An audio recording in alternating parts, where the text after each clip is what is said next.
challenge, been taking that one. So you get the month of March, taking different trades and whatnot. So SPX 500 USD in that trade. Been in that trade. I don't know when I got in, but let's take a look. So I'm looking at the weekly. I'm expecting price to continue up. Why? Because we've just been in this nice uptrend. And so using the same process that I've been talking about it before, direction. I use the previous candle as my direction. So if the previous candle is bullish, then I'm expecting price to continue bullish. If the previous candle's bearish, I'm expecting price to continue bearish. There's some caveats to that. If I'm on a particular level and I get a good wick rejection, like let's say on the weekly, support and resistance, and it's a break and retest, and you get a good weekly rejection into a previous broken support, and so I'll flip that. I will expect the next candle to be bearish, but it needs to create that wick first.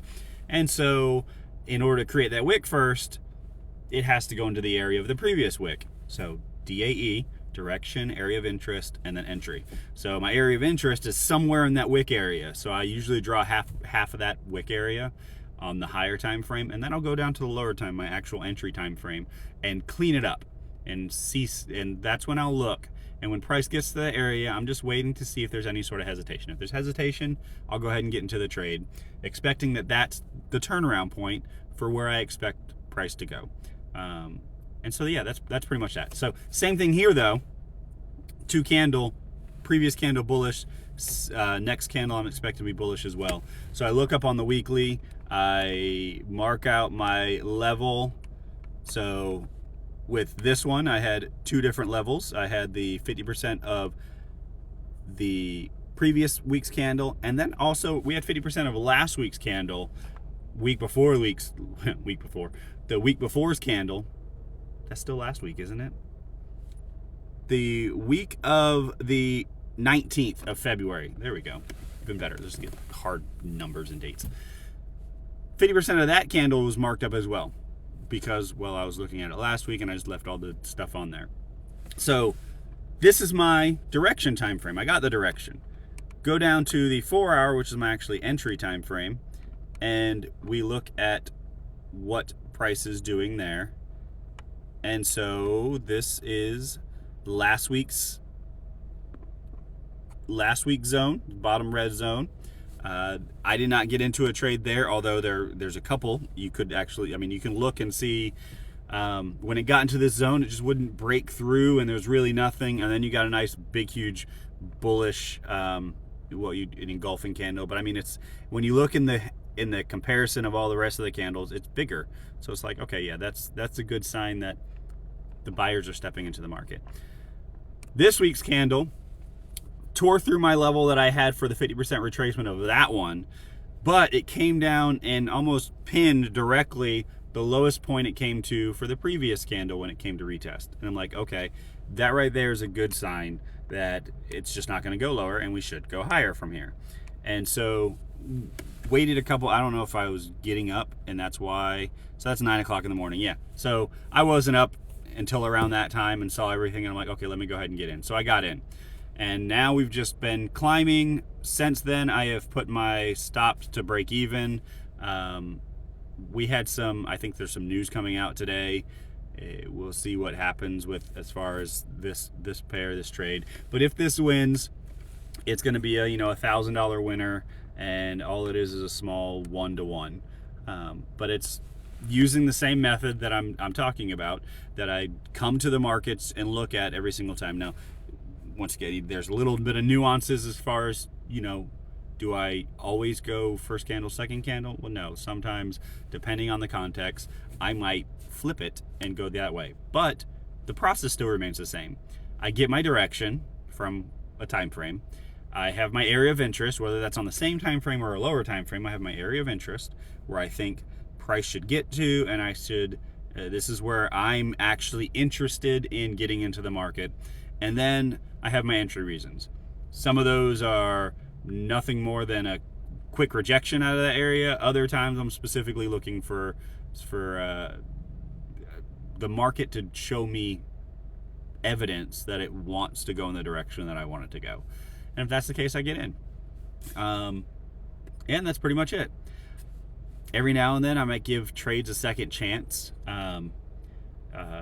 Sometimes I will see evidence early, I'll get into the trade, but then the market's just like, I'm not ready. And it traces a little bit further, stops me out of that original position, but the trade's still valid, at least in my eyes from the way I've set it up. And so I'll get in that second time. That's just the way I've been doing it. That's just the way it's been working for me. The only thing that I find myself wanting to do is getting back into hedging, because I found, for psychology wise, that was it was really, really easy, just for the psychology of not actually losing, but managing the trades to a point where you could get out profitable. It just took a little bit more creativity. So I've contemplated that, tossed that idea around. I'm still thinking on it. Right now I'm just currently going through the same stuff that I've been going through. So that's really it. And it doesn't, you could do this with support, resistance. You could do this with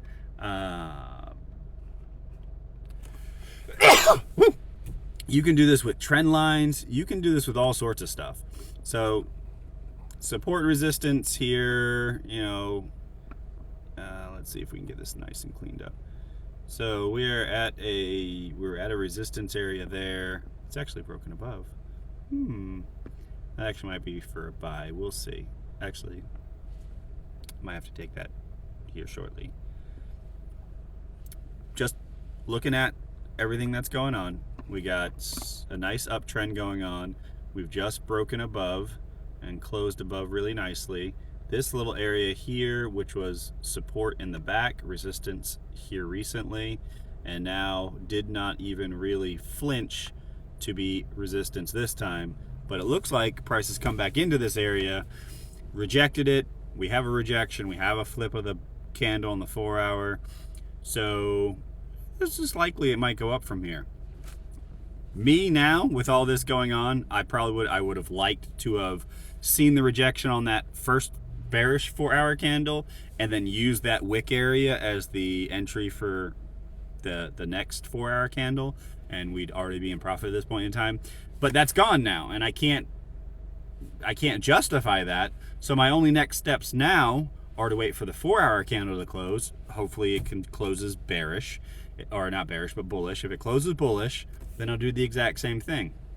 I will expect that if price is going to continue up, the next 4 hour candle is going to open.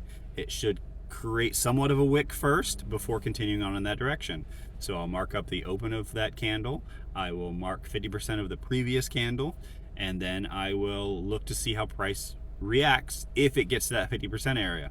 Sometimes price just skyrockets. You end up getting one trade with no wick, and you get candles that have no bottom wick. So like this one right here, almost no bottom wick right there.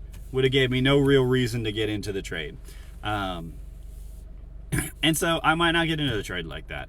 Sometimes I might, depending on the context.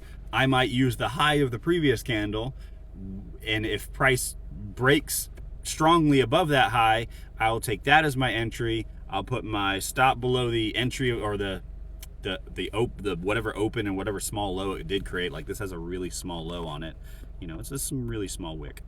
But I'll use that as my entry and just accept the fact that this may turn around and go against me, or like this candle, it may just shoot up and I'll be good to go. And so I know how the stats play out for me, which is why I can take them. This is what anybody who's worth their salt in regards to trying to mentor or teach should tell you, you need to be getting in and journaling what you're seeing. You need to be able to repetitively see the same thing over and over again to see how it works out. You need to find your edge. Some people's edge is risk to reward. You'll go for a really high risk to reward, but even then you got to know the patterns on what you can get in. You can't just come in risk to reward on anything. And other people's edge is the actual management of the trade. Some people have an edge in the actual their win rate. So I mean, there's many ways to be profitable. You got to find out which one works for you. But And I mean, unless somebody can prove me wrong in regards to showing me that they have become profitable without ever journaling or with ever reviewing anything, and then be able to show that they're profitable, which I guess would be hard without like actively calling it out, or I wouldn't even like MT4 terminals. I wouldn't trust that. My FX book, I wouldn't really trust that, because you can hook that up to a fake server and skew your numbers all day long. So it's like, I don't know. I'd be hard pressed to believe that somebody's become and maintain profitability without some sort of journaling to be able to reflect what is working, what's not. So, yeah. Journal your stuff. Get into the markets, trade, journal what you're doing, review what you're doing, and then come talk to me. You know, if you want some help, you want some guidance, it's free. I don't care. I got time. Yeah, it's not hard. I mean, it is hard. There's a lot of difficulty in it, but it's not hard. It takes work. For the guys that you see out there doing it and it makes it look really easy, it's because they've put in the work already. It's like any skills you see out there. Track runners make everything look easy. Football players everything look relatively easy. Throwing the football, catching it, running. But no, they put in the work on the back end that you never really saw. They put in the work off the field that you never really saw before game time. And so same thing with anybody you see on YouTube who's successful and showing really good success, is they've put in the behind the doors work. You've got to do the same thing. I had to do it. Everybody else will have to do it. So put in the work, and yeah, if I see you, I see you. Take it easy.